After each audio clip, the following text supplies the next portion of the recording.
بات اس بات پہ چل رہی ہے کہ یہ لوگ گستاخ نبی صلی اللہ علیہ وسلم. اب گستاخی نبی صلی اللہ علیہ وسلم ملاحظہ کریں, ان کی کتاب ہے صحیح مسلم. یہ صحیح مسلم ہے جناب, ملاحظہ کریں 2003 میں چھپی ہے. یہاں پر باب من لعنہ النبی صلی اللہ علیہ وسلم او سبہ او دعا علیہ, وہ لوگ جن کو رسول اللہ صلی اللہ علیہ وسلم نے لعنت کیا یا بددعا دیا یا ان کو گالی دیا یا بددعا دی. ولیس هو اہلا لذلك, اور وہ گالی کے مستحق نہیں تھے. کان له زکاة واجر ورحمہ, یہ اس کے لیے زکات ہے, اجر اور رحمت ہے. اچھا, پہلی حدیث عائشہ سے کہ دو آدمی رسول صلی اللہ علیہ وسلم کے اسی باب میں پہلی حدیث ہے, فکلماه بشیء لا ادری ما هو فاغضباه فلعنهما وسبهما. دو شخص آئے نبی صلی اللہ علیہ وسلم کے پاس, میں نے نہیں سنا کہ انہوں نے کیا بولا. رسول صلی اللہ علیہ وسلم نے دونوں کو لعنت بھی کی اور گالی بھی دی. اور پھر میں نے وہ چلے گئے, میں نے پوچھا کہ کیا ہوا. انہوں نے کہا کیا ہوا, میں نے کہا کہ آپ نے ان کو گالی دیا. اس نے کہا چلے میں نے گالی دی تو اللہ ان کو بخش دے گا. پھر اس میں مزید 2-3 احادیث اسی باب میں ہیں, 3 مزید احادیث ہیں کہ رسول صلی اللہ علیہ وسلم غیر مستحق افراد جو مستحق نہیں تھے ان کو گالی دیتے تھے. اب اسی مسلم میں ایک باب ہے سباب المسلم فسوق و قتال کفر, کہ مسلمان کو گالی دینا فسق ہے. کسی بھی مسلمان کو گالی, اب تو رسول صلی اللہ علیہ وسلم صحابہ کرام کو گالی دیتے تھے نا بلا وجہ, وہ مستحق بھی گالی دیتے تھے. خود یہ ملاحظہ کریں, حدیث نمبر ہے مسلم کی حدیث نمبر 125 ہے, سباب المسلم فسوق, کسی مسلمان کو گالی دینا یہ فسق ہے, یہ گناہ کبیرہ ہے. اور نبی صلی اللہ علیہ وسلم بلا وجہ دیتے تھے, تو ان کے مذہب میں کیا ہوا, رسول صلی اللہ علیہ وسلم فاسق بنے نا, اور فاسق بنے نہیں بنے, یہ تو نہیں کہ پیغمبر کے لیے اور شریعت ہو, دوسروں کے لیے دوسری شریعت ہو. یہ صحیح بخاری ہے چابدار احیاء التراث, یہاں پر بھی حدیث نمبر ہے 48, سباب المسلم فسوق, مسلمان کو گالی دینا فسق ہے. اب ان لوگوں نے اس حدیث کو, مسلم وغیرہ یہ بہت سارے ان کے کتب میں یہ حدیث موجود ہے. اچھا, یہ انہوں نے کس لیے یہ حدیث نقل کیا, اس لیے حدیث نقل کیا یہ مجبور ہے کیونکہ رسول اللہ صلی اللہ علیہ وسلم نے ابو سفیان کو, معاویہ کو اور اس کے بھائی کو, ان کو لعنت بھی کیا تھا. رسول اللہ صلی اللہ علیہ وسلم نے ان کو برا بھی کہا تھا, ٹھیک ہے نا. تو اس لیے مجبور ہے, ان لوگوں نے حدیث گڑھی ہے. وہ شخص جس کے متعلق ابھی انہوں نے خود حدیث نقل کیا نا کہ جو بھی حدیث قرآن کے خلاف ہو اس کو باہر پھینک دو, یہ تو ان کی صحیح حدیث ہے, ان کو باہر تو پھینک نہیں سکتے. یہ وہ شخص جس کے متعلق اللہ تعالیٰ نے قرآن مجید میں فرمایا وَإِنَّكَ لَعَلَىٰ خُلُقٍ عَظِيمٍ, رسول صلی اللہ علیہ وسلم کے اخلاق عظیم ہے. قُلْ مَتَاعُ الدُّنْيَا قَلِيلٌ, یہ دنیا چھوٹی ہے, یہ دنیا کچھ بھی نہیں, یہ چھوٹی ہے. رسول صلی اللہ علیہ وسلم کا اخلاق عظیم ہے. وَلَقَدْ كَانَ لَكُمْ فِي رَسُولِ اللَّهِ صلی اللہ علیہ وسلم أُسْوَةٌ حَسَنَةٌ, رسول صلی اللہ علیہ وسلم آپ کے لیے ایک بہترین رول ماڈل ہے. بہترین رول ماڈل یہی مولوی صاحب کہ صحابہ کرام کو گالی دیا جائے بلا, وہ بھی بلا وجہ, وہ اہل بھی نہیں ہے, اور خود بھی فرمائے کہ گالی دینا فسق ہے. اور بھائی شیخ صاحب آپ کے مذہب میں رسول اللہ صلی اللہ علیہ وسلم کا فسق ثابت ہوا یا نہیں ہوا. اچھا, مزید ملاحظہ کریں میرے محترم ناظرین, اور قرآن کی مخالفت, یہ کتاب مسند احمد ابن حنبل جزء ثانی چابدار الحدیث, ملاحظہ کریں عزیزو, یہاں پر یہ صفحہ نمبر 296, احمد محمد شاکر صاحب اس حدیث کے محقق ہیں, کہتے ہیں صحیح حدیث صحیح ہے. رسول اللہ صلی اللہ علیہ وسلم اس زمانے میں مکے میں تھے, زید بن حارثہ ان کے ساتھ تھا, فمر بہما زید بن عمرو بن نفیل, زید بن عمرو بن نفیل ان کے ساتھ سے گزرے, فدعوه الى سفرۃ لهما, رسول صلی اللہ علیہ وسلم نے کہا زید سے کہ آ جاؤ ہمارے ساتھ کھانا کھا لو.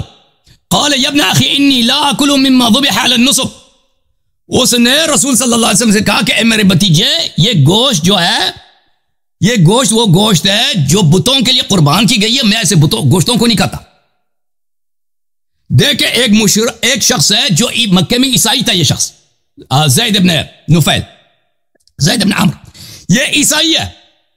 رسول صلی اللہ علیہ وسلم گوشت کھا رہے ہیں, وہ خود اللہ نے ان کو بھیجا ہے کس لیے کہ تم جاؤ بھائی بتوں کا خاتمہ کرو, اور خود انہی بتوں کا صدقہ کھا رہے ہیں بیٹھ کے. جو مشرک آتے ہیں بتوں کے لیے قربانی کرتے ہیں, ان کا گوشت نبی اپنے صحابہ کے ساتھ بیٹھ کے مزے سے لے رہے ہیں, اور وہ عیسائی کو بلا رہا ہے, وہ عیسائی کہہ رہا ہے میں تو نہیں کہتا. اچھا پھر اس کے بعد ہوا فما رؤي النبي صلی اللہ علیہ وسلم بعد ذلك اكل شيئا مما ذبح على النصب, اس کے بعد پیغمبر صلی اللہ علیہ وسلم نے بتوں کے لیے قربان کی گئی گوشتوں سے کچھ نہیں کھایا. تو نبی نے اپنی شریعت کس سے لی ہے بھائی, جو نبی ہے وہ نجس کھاتا ہے, خود ہی نجس, نستجیر بالنجس نطفے سے, نجس والدین سے, اور وہ ایک عیسائی نے اس سے بہتر, زیادہ متقی, زیادہ اتقی. اچھا, اب اگلا حدیث ملاحظہ کریں کہ کتابوں میں رسول اللہ صلی اللہ علیہ وسلم سے اہانت, یہ کتاب صحیح بخاری چابدار احیاء التراث العربی, یہاں پر ملاحظہ کریں البول قائدہ, قائما او قائدہ, کھڑے ہو کے پیشاب کرنا. ملاحظہ کریں کہ رسول اللہ صلی اللہ علیہ وسلم کو میں نے دیکھا وہاں پہ کچڑے پہ گئے حدیث نمبر 234, وہاں پہ کھڑے ہو کے پیشاب کیا اور پھر میں نے ان کو پانی لایا. اچھا, اس حدیث کو ارشاد الساری میں قسطلانی صاحب روایت کرتے ہیں, جلد نمبر 2 ہے. اس حدیث کو روایت کرنے کے بعد صفحہ نمبر ہے 442, یہاں کہتے ہیں اس نے رسول صلی اللہ علیہ وسلم نے کیوں کھڑے ہو کے پیشاب کیا؟ البول قائما احسن للفرج, کہتے ہیں اس لیے کہ اس سے تشریف جو ہے پکا ہو جاتا ہے. کھڑے ہو کے پیشاب کرنا, یہ تمہارے علماء, یہ تمہارے بڑے محدثین ہیں اہل حدیث کا, یہ بڑا قسطلانی ہے. کہتے ہیں اس نے کھڑے ہو کے پیشاب کیا کہ پیچھے اس کا جو مضبوط ہے. او خشیہ من البول قاعدا مع قرب الناس خروج صوتی من, کھڑے ہو کے پیشاب اس لیے نہیں کیا کہ اس کی آواز نکل جاتی, اس کے پیچھے سے ہوا, رسول صلی اللہ علیہ وسلم کے متعلق بات ہو رہی ہے کہ پیچھے سے پسی نکلتی نا, اس کی بڑی آواز نکلتی. یہ تمہاری حالت ہے, تم گستاخ نہیں ہو. نبی صلی اللہ علیہ وسلم تو کون ہے؟ اگر یہی جملے کوئی یورپین لکھ دے اس پہ فتوے لگیں گے کہ کافر ہے, مشرک ہے, نجس ہے, اس کو قتل کیا جائے. تمہارے علماء کے, یہ تمہارے بڑے اعلام کے, وہ تمہارے احادیث ہیں تمہارے کتب میں. میرا 10 منٹ ختم ہے جی. جواب دینا, جو حدیث میں نے پڑھی ہے ان کا جواب دینا. عبدالکریم صاحب, حدیث آپ نے ساتھ لکھ لی ہے, اگر مس ہو گئی تو آپ بتا دیں کہ میں بھی ساتھ ساتھ نوٹ کر رہا تھا. اگر چاہتے ہیں کہ آپ سلام کریں. جی علی بھائی, اس طرح مناظرہ کروانا تھا نا, مجھے ہاتھ باندھ کے ویسے ہی ذبح کروا دیتے. یہاں سگنل کا شدید ایشو ہے, اس بندے کی آواز بھی رک جاتی ہے. میں ایک دوسرے کیمرے کے ساتھ ریکارڈنگ کر رہا ہوں, آپ اس کو چلا دیجئے کہ یہاں پر سگنل نہیں آتے. اپنے بندے سے پوچھ لے کہ سگنل نہیں آتے, میں کیسے بات کروں؟ ابھی بھی میں بات کر رہا ہوں, آپ کا سگنل بہترین آ رہا ہے, سگنل بہترین آ رہا ہے. آپ نے میں نے کہا تھا میں آپ کے آفس میں آتا ہوں, آپ نے وہاں پر مناظرہ کیوں نہیں رکھوایا؟ میں نے آپ سے, اچھا ویسے میں نے آپ سے عرض یہ کی تھی کہ جیسے آپ مناسب ہے یہاں آنا چاہتے ہیں, گھر کرنا چاہتے ہیں, دونوں جگہ میں نے آپ سے پوچھا تھا. میں نے آپ کو کہا تھا کہ میں دفتر آنا چاہتا ہوں, میں نے آپ کو کہا تھا کہ میں آفس آنا چاہتا ہوں. ابھی اس بندے سے پوچھ لیں کہ اس کی سم پر بھی سگنل نہیں پورے آ رہے. بھائی بولو, آپ کو بولتے ہوئے کیا پرابلم ہے, بولیں بتائیے. ابھی بات ہے آپ اس کا اپنا تو بالکل صحیح ہے بھائی, اس کی آواز رک جاتی ہے, مجھے نہیں سمجھ آتی کہ وہ کیا بک رہا ہے. میں عرض یہی کہہ رہا ہوں, میں نے لکھ لیا. بہترامی نہ کرو, بہترامی نہیں کرنا, ادب سے بات کرو, آداب سے بات کرو. مولوی قیوم صاحب, ادب سے, ادب سیکھو. عبدالقیوم صاحب میں کہہ رہا ہوں کہ میں نے لکھ لیا. میں اس کا ادب کیا کروں گا؟ آداب کرو, ادب احترام سے بات کرو, خبردار. میں نے یہ لکھ لیا, اگر آپ کو چاہیے تو میں ساری باتیں بتا دیتا ہوں. دوبارہ 10 منٹ لے لوں, دوبارہ میں خود ہی دوبارہ پڑھ لیتا ہوں. آواز جو ہے وہ بریک ہو رہی ہے, آپ کا بندہ بار بار جو ہے وہ انٹرنیٹ کو چھیڑتا ہے, نہیں ٹھیک ہوتا. میں کہتا ہوں یہ مناظرہ کل رکھ لیں, میں کل مناظرہ کرنے کے لیے تیار ہوں. اس ویڈیو کو ڈیلیٹ کریں کل. بھائی کل ہم اس طرح کریں گے کہ آپ مزید 5 علماء لے کے آئیں, دیکھیں 5 مزید علماء لے کے آئیں, پھر وہ ادھر تماشا نہ کریں کہ مجھے حوالہ دینے کے لیے کوئی نہیں ہے, ٹھیک ہے نا؟ ہاں 5 مزید علماء لے کے آؤ, پھر مناظرہ آپ سے ہوگا, ٹھیک ہے نا؟ پھر اس وقت آپ کوئی اور ڈرامہ نہیں کریں. ہاں یہ بھائی ڈرامہ نہیں کرتا, میں ڈرامہ نہیں ڈرامہ کر رہا ہوں نا. چلو ابھی میری آواز آ رہی ہے, ابھی میری آواز آ رہی ہے. اچھا عبدالقیوم صاحب, وہ اپنے سارے ریفرنس دوبارہ کوڈ کر دیتے ہیں, دوبارہ ہم سنا دیتے ہیں, ریفرنسز دوبارہ سنا دیتے ہیں. ہر ریفرنس سنا کے میں پوچھوں گا, سمجھ آئی نہیں آئی؟ کہہ رہا ہوں بار بار پرابلم ہو رہی ہے, بار بار پرابلم ہو رہی ہے, تو اس کا بہترین. اور میں اختصار کے ساتھ, شیخ صاحب میں اختصار کے ساتھ ہر ریفرنس دوبارہ دکھا دیتا ہوں اور پوچھوں گا, سمجھ آئی نہیں آئی؟ عبدالقیوم صاحب صرف آپ کے ریفرنس بتا. بھائی کل بھی یہاں زوم بار بار بند ہو جاتی ہے, بار بار زوم بند ہو جاتی ہے, آؤٹ ہو جاتی ہے, ٹھیک ہے؟ یہاں پر شیخ ابھی تو صحیح ہے نا, ابھی تو صحیح ہے, شدید پرابلم ہے, ابھی تو صحیح ہے. او شیخ صاحب ابھی صحیح ہے یا نہیں ہے؟ ابھی فی الحال صحیح ہے, ابھی ٹھیک ہے, ابھی بھی آواز جو ہے وہ بریک ہو رہی ہے, ابھی بھی سگنل نہیں ہے ٹھیک. اچھا چلے ٹھیک. یہ آدمی ڈرامے باز ہے, یہ آدمی ہے ڈرامے باز, اس کی اپنی بہترین ابھی تصویر آ رہی ہے, ساؤنڈ بھی بہترین آ رہا ہے. ایک منٹ آؤ نا میرے پاس. علی بھائی اس بندے کو جانتے ہو؟ یہ آپ کا بندہ ہے, اس سے پوچھے سگنل کا پرابلم ہے یہاں پر کہ نہیں ہے, بتائے. علی بھائی we are facing some type of issues. Sometime. میں کیا کروں, ہمیشہ نہیں, sometime. اور بھائی جو سمجھ نہیں آئی ہے, جو سمجھ نہیں آئی میں دوبارہ دوہرا دیتا ہوں, اور جو سمجھ نہیں آئی میں دوبارہ دوہرا دیتا ہوں. کل مناظرہ رکھ لینا. ڈرامے باز آدمی, ڈرامے باز آدمی. آپ شروع سے مناظرہ کرنے آئے نہیں تھے نا, شروع سے نہیں آئے تھے مناظرہ کے لیے. آپ ابھی میرے سوال کے جواب دے دو. جو آپ کو کافر زادہ کا ہے, آپ کو اگر کوئی کافر زادہ کا ہے, یہ شیخ صاحب ایک سوال آپ سے کرتا ہوں. شیخ صاحب میں ایک سوال آپ سے کرتا ہوں. شیخ صاحب ایک سوال کروں, ان سے پوچھے, ایک سوال میں نے ان سے کرنا ہے. ایک سوال کر لیں اللہ یاری صاحب آپ. جی بولیں جی. اگر کوئی شخص آپ کو کہہ دے کہ آپ کے والدین کافر ہیں، کافر طے، اور وہ شرک پہ مرے ہیں، نجس ہیں، اور وہ ابھی جہنم میں، تو یہ آپ کے لیے توہین ہے یا نہیں ہے؟ نہیں میرے لیے توہین نہیں ہے. اگر وہ شرک پر مرے تو میرے لیے توہین نہیں ہے. میرے لیے رب پیارا ہے، باقی کوئی نہیں ہے. یعنی آپ کے والدین کو اگر کوئی آپ کو کافر زیادہ، نجس زیادہ کہے تو آپ کے لیے گالی نہیں ہے؟ تو میں اس کے لیے تو مغفرت کی دعا ہی نہیں کروں گا. میرا تو یہ عقیدہ ہے. تو آپ کے والدین کو کوئی کافر کہے وہ نہیں ہے. تو رسول صلی اللہ علیہ وسلم کے والدین جو ہے وہ کافر کہے، اگر میرے والد آپ کا کیا عقیدہ ہے؟ کافر کہے تو مجھے کوئی دکھ نہیں ہوگا. سمجھ گیا. آپ کے نزدیک رسول اللہ صلی اللہ علیہ وسلم کے والدین کریمین ابھی وہ دنیا سے کافر گئے ہیں، مشرک گئے ہیں، اور ابھی جہنم میں، کیا آپ کا یہ عقیدہ ہے؟ ابھی تو جہنم کہاں سے شروع ہو گئی ہے؟ یہ کہاں سے لکھا ہوا نکال لیا آپ نے کہ ابھی جہنم میں؟ ابھی میں نے مسلم کے حدیث لکھا ہے ان ابی و اباک فی النار، میرے والد اور آپ کے والد دونوں جہنم میں. یہ مسلم کی حدیث دوبارہ دکھا دوں؟ کل میرے ساتھ مناظرہ رکھو. اور مسلم کی حدیث میں نے دکھا دی ہے، پرابلم ہے. اور مسلم کی حدیث کی آپ تصدیق کرتے ہیں کہ حضرت عبداللہ علیہ السلام والد رسول صلی اللہ علیہ وسلم ابھی جہنم میں، یعنی تصدیق کرتے ہیں. میں دوبارہ دکھا دوں. صحیح احادیث ہے وہ ہمارا عقیدہ ہے. تو صحیح، میں یہی اس حدیث کے متعلق پوچھ رہا ہوں شیخ صاحب، اس حدیث کے متعلق پوچھ رہا ہوں جو مسلم میں ہے کہ رسول اللہ صلی اللہ علیہ وسلم کی جو صحیح حدیث ہوگی وہ بالکل صحیح ہے، وہ ایمان ہے. تو میں ہر حدیث کے متعلق نہیں پوچھ رہا شیخ صاحب، میں اس حدیث کے متعلق اسپیسیفکلی خاص اس حدیث کے متعلق پوچھ رہا ہوں. کیا ان ابی و اباک فی النار چاہیے تو میں دوبارہ دکھاتا ہوں مسلم سے، یہ مسلم کی حدیث ہے اور اجماعی طور پر آپ کے ہاں صحیح ہے. تو آپ کا بھی یہ عقیدہ ہے کہ ان کے والد ماجد ابھی جہنم میں عذاب ہو رہے ہیں؟ میں آپ سے سوال کر رہا ہوں. میرے سوال کا پہلے جواب دے دو پھر سوال کرو. میرے سوال کا پہلے جواب دے دو. میرے سوال کا پہلے جواب دے دو. میرے سوال کا پہلے جواب دے دو. والد آپ کے پیدا ہونے سے پہلے فوت ہوئے تھے؟ میں جواب دے دیتا ہوں. آپ سے سلم کی والدہ آپ کے پیدا ہونے سے پہلے فوت ہوئی تھی؟ نہیں، والدہ نہیں. پیدا ہونے سے پہلے فوت ہوئے تھے کہ نہیں؟ والد پہلے فوت ہوئے تھے، وہ ماں کے پیٹ میں تھے فوت ہوئے تھے. والدہ جو 6 سال کی عمر میں فوت ہوئے تھے نا. وہ اس وقت دین تھا.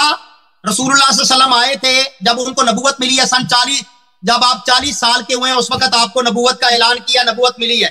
کیا شیعوں کا کیا عقیدہ ہے؟ شیعوں کا عقیدہ یہ ہے کہ حضرت ابراہیم علیہ السلام کے کیا بولا؟ کیوں کا عقیدہ کو کیا کروں میں؟ اہل سنت کا عقیدہ کو بیان کروں یا تمہارے؟ مجھ سے سوال کر رہے ہو نا، میں تو شیعہ عقیدہ کے مطابق جواب دوں نا. بھائی آپ غلط کہہ رہے ہو. اس نے کیا بولا ابھی؟ گالی دی شیعوں کو؟ نہیں کچھ نہیں کہا صلی اللہ علیہ وسلم. انہوں نے کہا کہ میں شیعوں کے عقیدوں کو نہیں مانتا، یہ انہوں نے کہا. دیکھیں اگر مجھ سے سوال کر رہے ہیں تو آپ کس اپنا عقیدہ مجھ سے پوچھ رہے ہیں یا شیعوں کا عقیدہ مجھ سے پوچھ رہے ہیں؟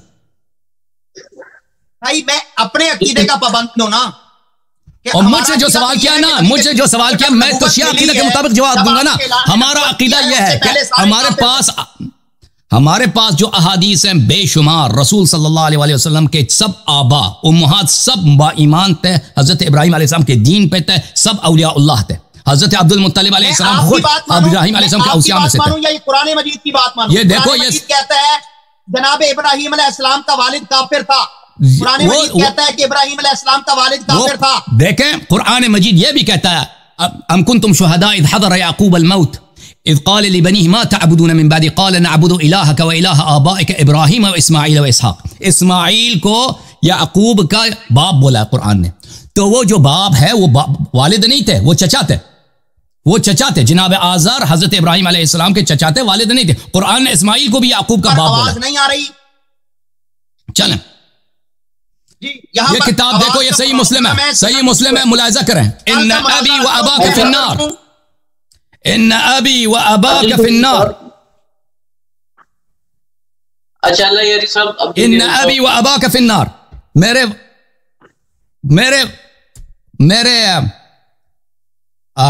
میرے والد صاحب جہنم میں. چلیں اس کے متعلق آپ عقیدہ پتہ چل گیا. ایک اور سوال آپ سے کروں. میں نے جو حدیث ابھی پڑھی ہے کہ رسول صلی اللہ علیہ وسلم غیر مستحق افراد کو گالی دیتے تھے. میں کہہ رہا ہوں کہ بھائی میں یہ مناظرہ یہاں نہیں جاری رکھنا چاہتا. میں نے شروع سے کہا بھاگیں گے، میں نے شروع سے کہا تھا بھاگیں گے. او بھائی شروع سے کہا تھا بھاگیں گے نا. اور رسول صلی اللہ علیہ وسلم نہیں رہا. علی آپ پھر میرے ساتھ زیادتی کروا رہے ہیں اور بھاگ رہا ہے یہ شخص. اس سوال کا جواب دے دو نا. بس ایک سوال کا جواب دے دو. ایک سوال کا جواب دینا شیخ صاحب، پھر آپ چلے جاؤ. ٹھیک ہے ایک سوال کا. میں یہ کہہ رہا ہوں کہ ابراہیم علیہ السلام کے والد کافر تھے، یہ قرآن کہہ رہا ہے. تو مانتا نہیں ہے بھائی، کیا کروں؟ وہ چچاتے نا، وہ چچاتے. ہمارے پاس حدیث موجود ہے. وہ چچاتے کہاں چچاتے؟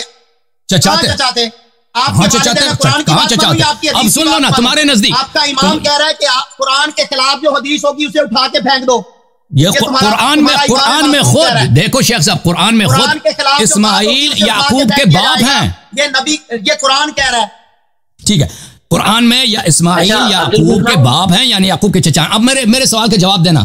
رسول صلی اللہ علیہ وسلم، یہ مسلم کی حدیث ہے، اس میں کئی احادیث ہیں کہ غیر مستحق افراد کو جن کا حق نہیں بنتا تھا ان کو گالی دیتے تھے، لعنت بھی کرتے تھے، ان کو رجم بھی کیا انہوں نے.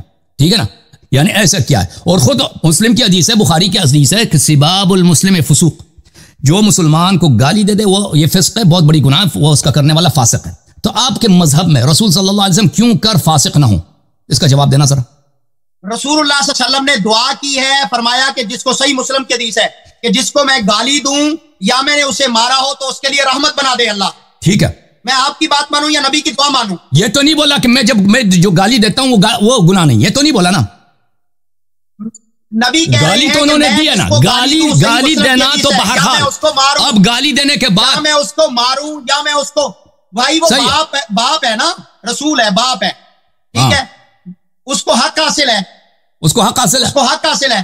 میں یہ کہہ رہا ہوں کہ ٹھیک ہے، تو آپ مانتے ہیں کہ آپ مانتے ہیں کہ کسی بے گناہ شخص کو گالی دینا فسق ہے. ابراہیم علیہ السلام ان کے والد کا ذکر کیا ہے کہ وہ کافر ہے، یہ قرآن ہے، یہ نص قطعی ہے. ٹھیک ہے بھائی، وہ میں نے ہم نے بتایا کہ ہمارا عقیدہ اس آیت متعلق کیا ہے. آج نہیں ہوگا رسول صلی اللہ علیہ وسلم فاسق بنے نہیں بنے آپ کے آپ مجھے بتاؤ شیخ صاحب کہ رسول دیکھیں ایک شخص ایک نااہل کو ایک منٹ ڈالی بھائی، اگر ایک منٹ یہ بھاگ جائے گا پھر ہاتھ نہیں آئے گا. ایک شخص نااہل کو گالی دے، یہ بھاگ رہا ہے بھائی، میں نے شروع سے کہتے بھاگنے کے لیے آیا، بھاگ رہا ہے نہیں ہے نا بھائی، یہاں پرابلم ہے. آواز آ رہی ہے آپ کو؟ آواز آ رہی ہے، آپ کی آواز ہمیں بہترین آ رہی ہے، پکچر بھی بہترین ہے. علی بھائی کے بچے نے کہا ہے کہ یہاں ایشو ہے. اگر جو آواز نہیں آئی تو میں دوبارہ تکرار کروں گا، آواز نہیں آئی تو میں ریپیٹ کروں گا سوال کو. میں تکرار نہیں سننا چاہتا، میں نہیں تکرار سننا چاہتا. بھاگ رہا ہے مولوی فرار. رسول صلی اللہ علیہ وسلم کا ایمان نہیں ثابت کر سکتا. پوچھ لوں سوال ہے؟ اور بھائی پوچھنے دو نا. اصل معاملہ یہ ہے کہ آپ بھاگنا چاہ رہے ہیں، اصل معاملہ. آواز آ رہی ہے، سنیں گے سوال یا نہیں سنیں گے بھائی؟ میں نہیں سوال سنوں گا. ختم ہے بھائی، یہ شخص بھاگ گیا. جوم جاؤ، پرواز کرو، کیوں فخر سے سر اٹھا، کیونکہ اللہ تعالیٰ نے تمہیں انتخاب کیا. صراط حق پر صرف تم ہو، صراط ایمان پر صرف کیا، کیونکہ اللہ تعالیٰ نے تمہیں انتخاب کیا. صراط حق پر صرف تم ہو، صراط ایمان پر صرف